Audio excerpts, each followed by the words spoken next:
Iniciamos el siglo IX de la historia del cristianismo, una etapa de luces y sombras donde la fe se enfrentó a invasiones, herejías y divisiones, como en casi todos los siglos anteriores, pero también vivió momentos de gran consolidación espiritual, un nuevo capítulo dentro de nuestra serie de 21 siglos que nos invita a descubrir cómo, aún en medio de crisis políticas y culturales, la Iglesia supo mantener viva la esperanza y sentar las bases firmes para el futuro de la Europa cristiana.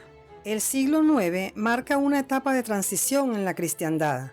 La herencia del imperio de Carlomagno busca mantenerse, mientras el poder político se fragmenta y nuevas amenazas surgen desde el norte y el sur, con los normandos y los árabes. A la par, la Iglesia se consolida tras siglos de lucha doctrinal, afirmando la ortodoxia frente a la herejía iconoclasta. Es un tiempo de contrastes, inestabilidad política y militar, pero también de crecimiento espiritual y cultural, especialmente en los monasterios que se convierten en faros de fe y conocimiento. Quédate hasta el final para que conozcas el desarrollo de tales acontecimientos. Comenzamos. Número 1. Vida de Carlomagno. Carlomagno vivió entre 742 y 814. Fue coronado emperador por el Papa León XIII en el año 800. Buscó unir a Europa bajo un ideal cristiano. Su reinado promovió la educación, la reforma litúrgica y la expansión de la fe, siendo considerado el padre de Europa. Conjugó poder militar y misión evangelizadora, dejando una huella duradera en la identidad cristiana occidental. Número 2. La dinastía carolingia tras Carlomagno. Después de la muerte de Carlomagno en 814, el imperio pasó a su hijo Ludovico Pío, hombre piadoso pero de carácter débil frente a las presiones políticas y familiares. Durante su reinado, las tensiones entre sus hijos por la herencia imperial generaron inestabilidad. A pesar de sus esfuerzos por mantener la unidad, la fuerza política de la dinastía comenzó a desgastarse, mientras los enemigos externos, como normandos y árabes, aprovechaban esta fragilidad. Número 3. El Tratado de Verdún y el inicio de las naciones europeas. En el año 843, los nietos de Carlomagno firmaron el Tratado de Verdún, que dividió el imperio en tres grandes reinos. Carlos el Calvo recibió la Francia occidental, origen de la futura Francia. Luis el Germánico recibió la Francia oriental, origen de la futura Alemania. Y Lotario, que conservó la dignidad imperial y la franja central, desde los Países Bajos hasta Italia, una zona disputada que con el tiempo se fragmentó. Este reparto marcó el fin del sueño de unidad carolingia y abrió paso a la configuración de Europa, como un mosaico de reinos, preludio de las naciones modernas. Número 4.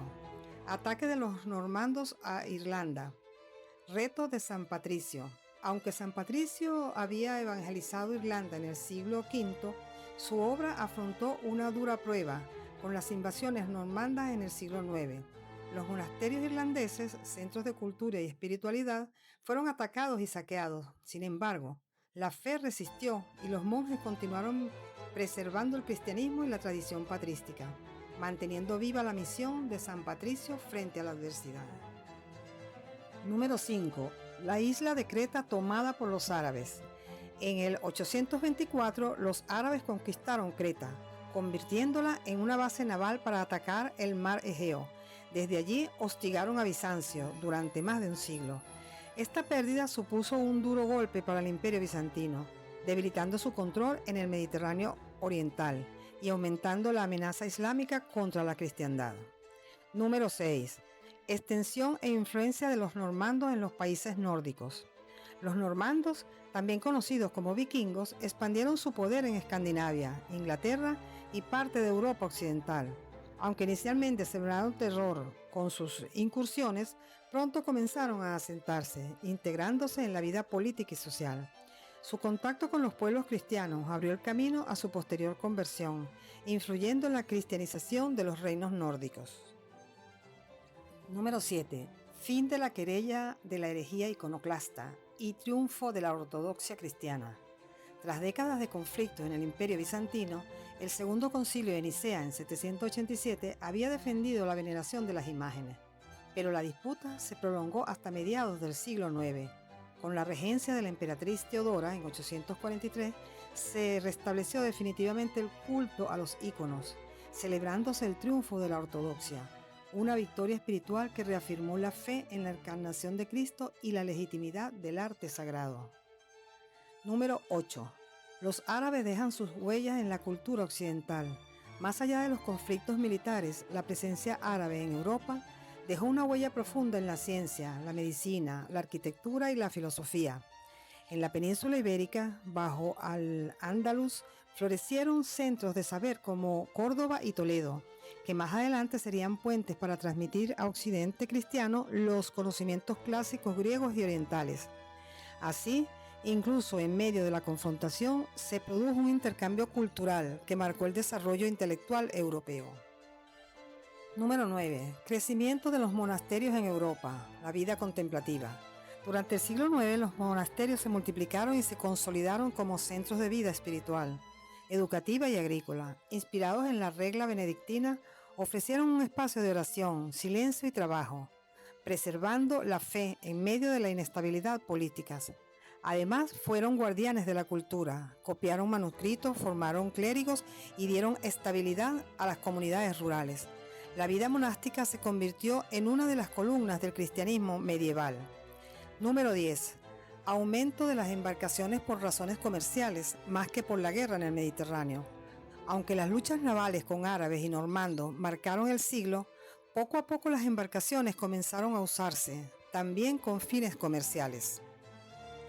El Mediterráneo volvió a ser un eje de intercambio, donde se transportaban especias, telas y productos agrícolas.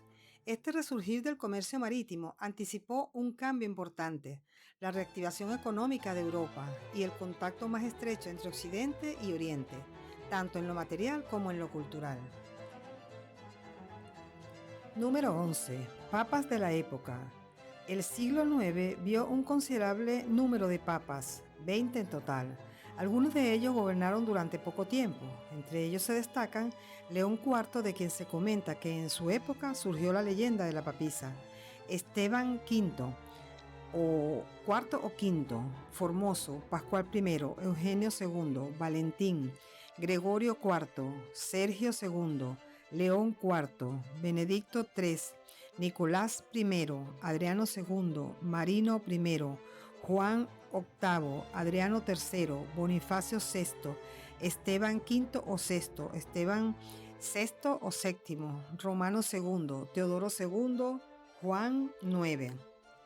Número 12. El concilio cadavérico.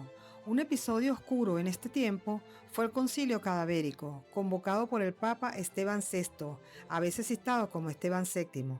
En él se exhumó el cadáver del Papa Formoso para juzgarlo póstumamente.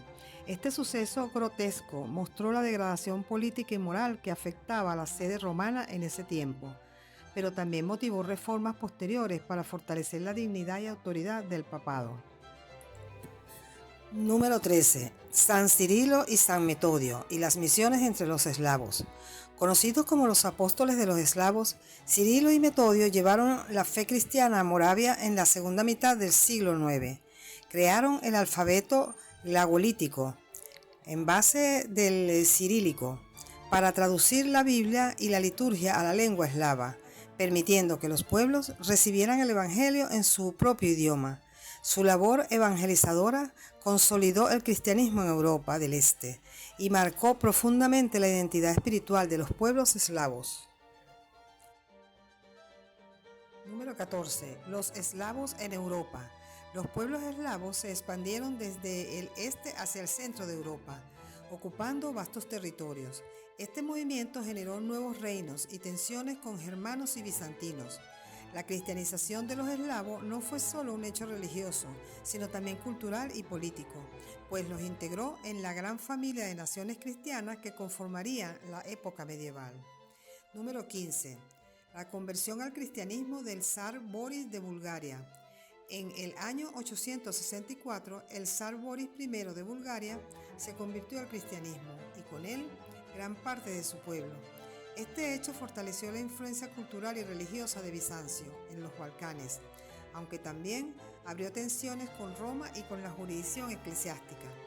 La conversión de Bulgaria fue clave para la consolidación del cristianismo en Europa oriental y para el surgimiento de una rica tradición espiritual eslava. Número 16. Cuarto Concilio de Constantinopla, entre 869 y 870. Convocado tras la crisis iconoclasta, este concilio reafirmó las decisiones del Segundo de Nicea sobre el culto a las imágenes y condenó al patriarca Focio de Constantinopla en un contexto de tensiones entre Oriente y Occidente. Roma lo considera el octavo concilio ecuménico y su desarrollo mostró cómo la Iglesia buscaba mantener la unidad doctrinal en medio de divisiones crecientes. Número 17.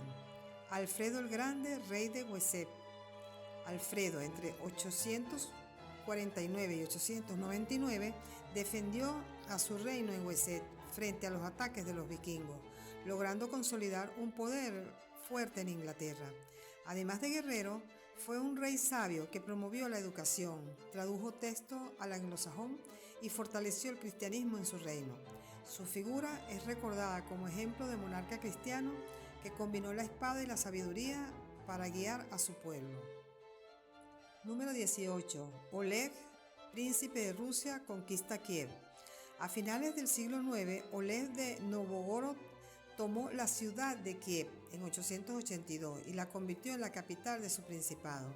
Este hecho marcó el inicio de la Rusia de Kiev, núcleo del futuro pueblo ruso, aunque la conversión oficial llegaría después con Vladimiro en el siglo X. La fundación de Kiev abrió el camino para que el cristianismo bizantino se enraizara en los pueblos eslavos orientales. Número 19. Renacimiento carolingio. Durante finales del siglo VIII y el IX hubo un fuerte renacer cultural bajo los carolingios. Este movimiento fomentó la educación, la mejora en la calidad de los manuscritos y la liturgia, la arquitectura, la escritura, introducción de la minúscula carolingia y la recopilación y preservación de textos clásicos y eclesiásticos. Fue clave para la cristiandad occidental, no solo porque resistiera las invasiones, sino porque se afirmase también como civilización con identidad, recuperando conocimiento y arte que habían quedado dispersos. Número 20. Primeros contactos cristianos con los rusos en el siglo IX. Aunque la cristianización oficial de la Rusia de Kiev vino un poco después, ya en el siglo IX hay indicios de contactos entre el cristianismo bizantino y los pueblos rusos. Por ejemplo, un escrito del patriarca Focio hacia el 867 menciona interés y algunas conversiones tempranas. Estos contactos funcionaron como semilla para la integración religiosa posterior de esta región dentro de la órbita del cristianismo oriental. Número 21. Descubrimiento o auge del culto de Santiago de Compostela. Hacia mediados de finales del siglo IX se empezaron a difundir noticias del supuesto hallazgo de los restos del apóstol Santiago en Compostela, en Galicia. Aunque los relatos legendarios se construyeron con el paso del tiempo, este hecho tuvo una gran repercusión. El desarrollo del camino de peregrinación a Santiago empezó a consolidarse, lo cual fortaleció la religiosidad popular, la unidad cristiana en Europa Occidental y generó un flujo de peregrinos, donaciones y construcciones de iglesias a lo largo de la ruta. Hemos concluido con este siglo. Por último, te dejo una cuestión a resolver. ¿Cuál de los personajes aquí señalados considera que hizo más aportes al cristianismo en este siglo? Déjame tu opinión en la caja de comentarios. Fuentes revisadas para este video: El Papado y la Historia de la Iglesia, Francisco García Bazán, Breviario de la Historia de la Iglesia de Monseñor Febres Cordero, 2000 años de cristianismo, Hernán J. Pereda, Wikipedia, que no te la cuenten, Padre Javier Olivera Rabasi, Historia del Cristianismo, Asiprensa, catholic.net, Catecismo Romano. Suscríbete para no perderte los próximos capítulos de esta serie y descubre cómo el cristianismo fue modelando la historia siglo tras siglo. Hasta un próximo siglo, si Dios quiere.